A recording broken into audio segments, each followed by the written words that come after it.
তো বন্ধুরা, আপনাদের সকলকে আরও একবার স্বাগত। আর আজকের ভিডিওতে নারীবাদ নিয়ে এটা তৃতীয় ক্লাস, এবং এই ক্লাসটিতে মূলত উদারনৈতিক বা লিবারাল ফেমিনিজম বা উদারনৈতিক নারীবাদ নিয়ে আলোচনা করব।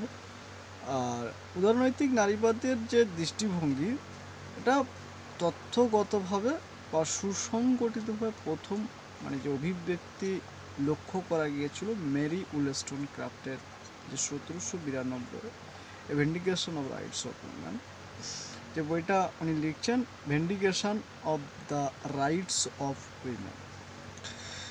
1792 সালে বইটা লিখছেন। আর এই বইটার মাধ্যমেই সর্বপ্রথম যে নারীবাদের যে অভিব্যক্তি, নারীবাদের যে চিন্তা বা ধ্যান ধারণা, সেটা লক্ষ্য করা যায়। এবং যে উদারনৈতিক ধ্যান ধারণা লক্ষ্য করা গিয়েছিল, কিন্তু যে উদারনৈতিক যে চিন্তা চেতনা, যে বৈশিষ্ট্য, উদারনৈতিক দৃষ্টিভঙ্গি, সেগুলো অভিব্যক্তি কিন্তু উদারনৈতিক নারীবাদ বা প্রাথমিকভাবে যে প্রথম পর্বের যে নারীবাদ, সেই নারীবাদের ভিতরে কিন্তু অভিব্যক্তিগুলোকে লক্ষ্য করা গিয়েছিল। যেমন মহিলার সমান ভোটাধিকার, আইনি অধিকার, এই বিষয়গুলো এখানে কিন্তু দেখা গিয়েছিল।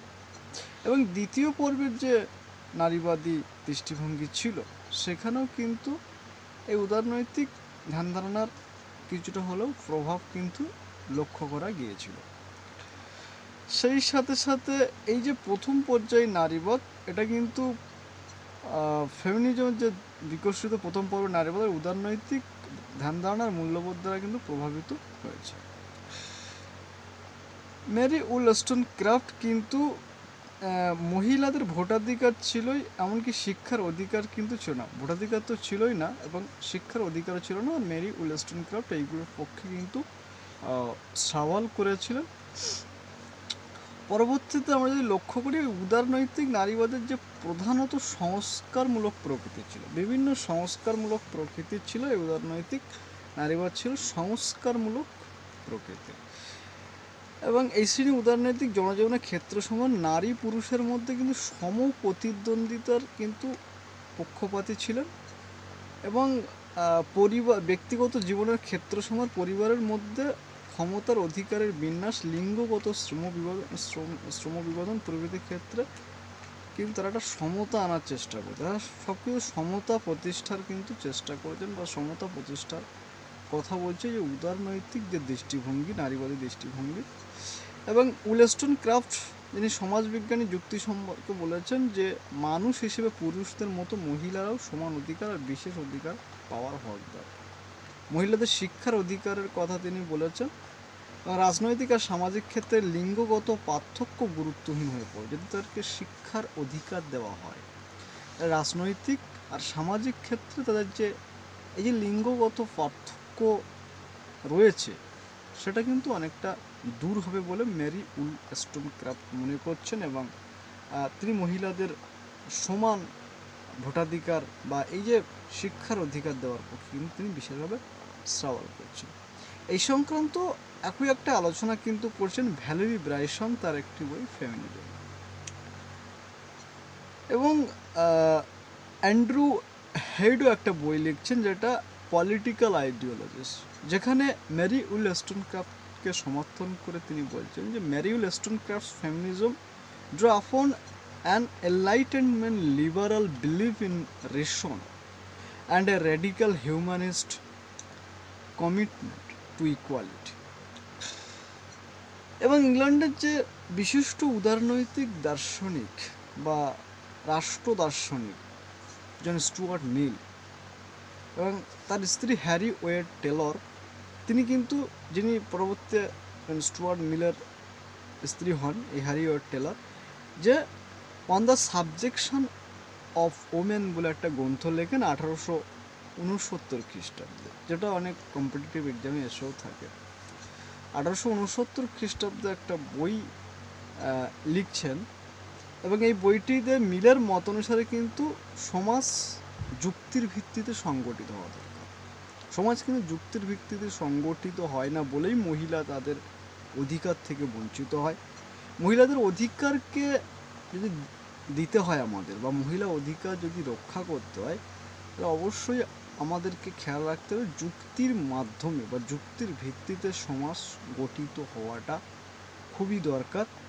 এবং পুরুষদের মতো মহিলাদের কিন্তু সকল অধিকার আর স্বাধীনতার সমান বর্তমান বিশেষত ভোটাধিকারের ক্ষেত্রে অধিকতর তাৎপর্য। এবং মিলও কিন্তু নারী যে ভোটাধিকার, সেই ভোটাধিকার প্রদানের কথা বিশেষভাবে উল্লেখ করছেন বা ভোটাধিকার দেবার কথা কিন্তু বলছেন।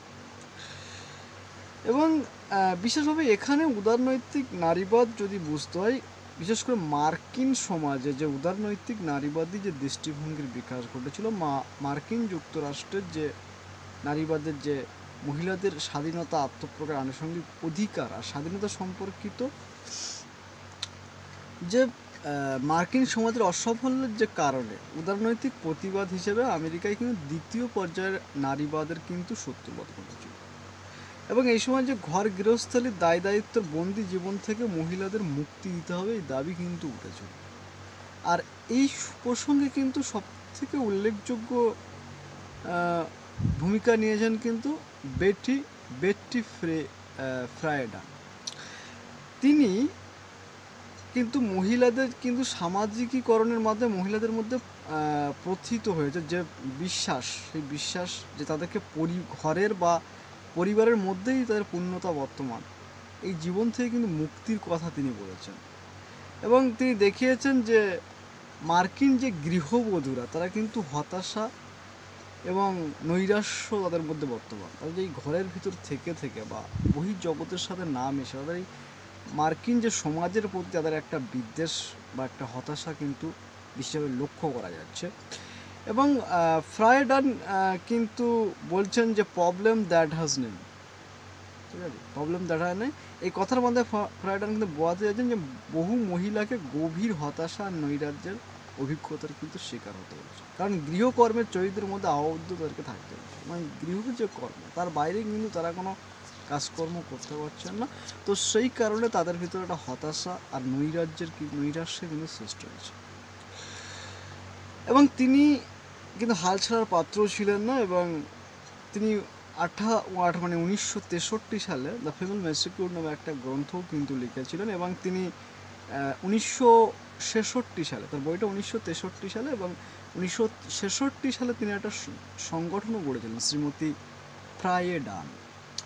তিনি মহিলাদের জন্য জাতীয় সংগঠন বা NOW বা ন্যাশনাল অর্গানাইজেশন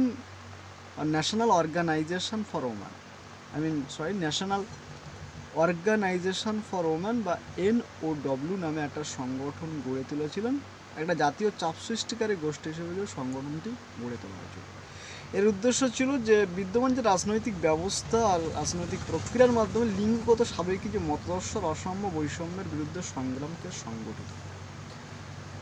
আগেই বলেছি যে এই ফ্রায়েডান তিনি কিন্তু হাল ছাড়ার পাত্র নন, এবং তিনি একটা সংগঠনও করছেন যে এই মহিলাদেরকে এতে করে হতাশা বা নৈরাশ্য মার্কিন সমাজে যে দেখা গিয়েছিল, এটাকে মুক্তির জন্য NOW বা ন্যাশনাল অর্গানাইজেশন ফর ওম্যান নামে একটা সংগঠন করছেন 1966 সালে। তার মাধ্যমে তিনি যে রাজনৈতিক ব্যবস্থা, রাজনৈতিক প্রক্রিয়ার মধ্যে যে লিঙ্গগত সাবেকি মতাদর্শের অসাম্য বৈষম্য ছিল, সেগুলোকে দূর যাতে করা যায় তার জন্য তিনি কিন্তু চেষ্টা করেছে।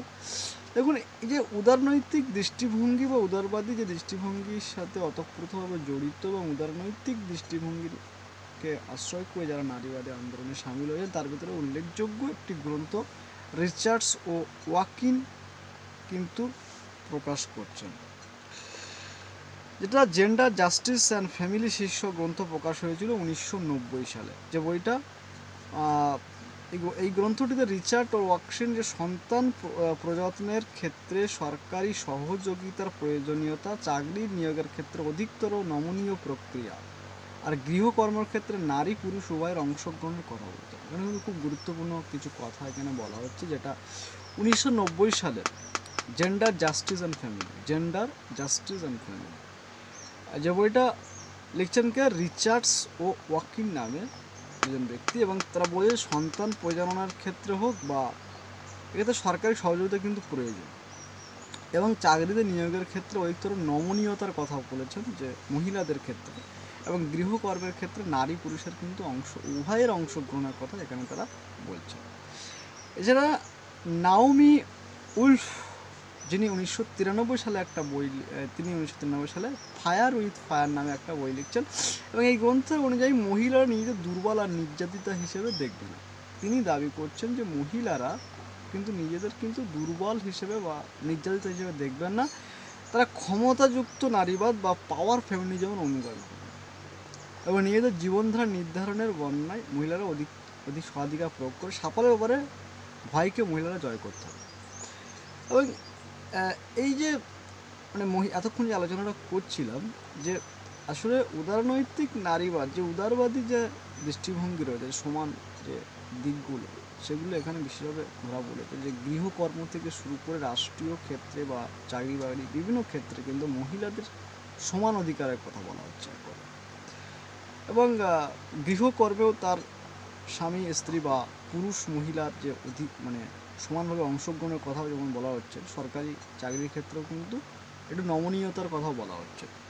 সুতরাং অধিকার প্রতিষ্ঠা করার জন্য, সমান অধিকার প্রতিষ্ঠা করার জন্য নানানভাবে চেষ্টার বা বিভিন্ন দাবি দাওয়া যে ছিল, যে ভোটাধিকার আর কেউ দেওয়ার কথা বলা হচ্ছে, উদারনৈতিক নারীবাদের এটাই মূলত আলোচ্য বিষয়, যে রাজনৈতিক, আইনগত, সামাজিক, সেই সাথে সাথে তার ভয়কে জয় করার একটা মানে বিশ্বাস তাদের মধ্যে থাকতে হবে বা মানে সাহস থাকতে হবে, তবেই তাদের অধিকার কিন্তু প্রতিষ্ঠিত হবে।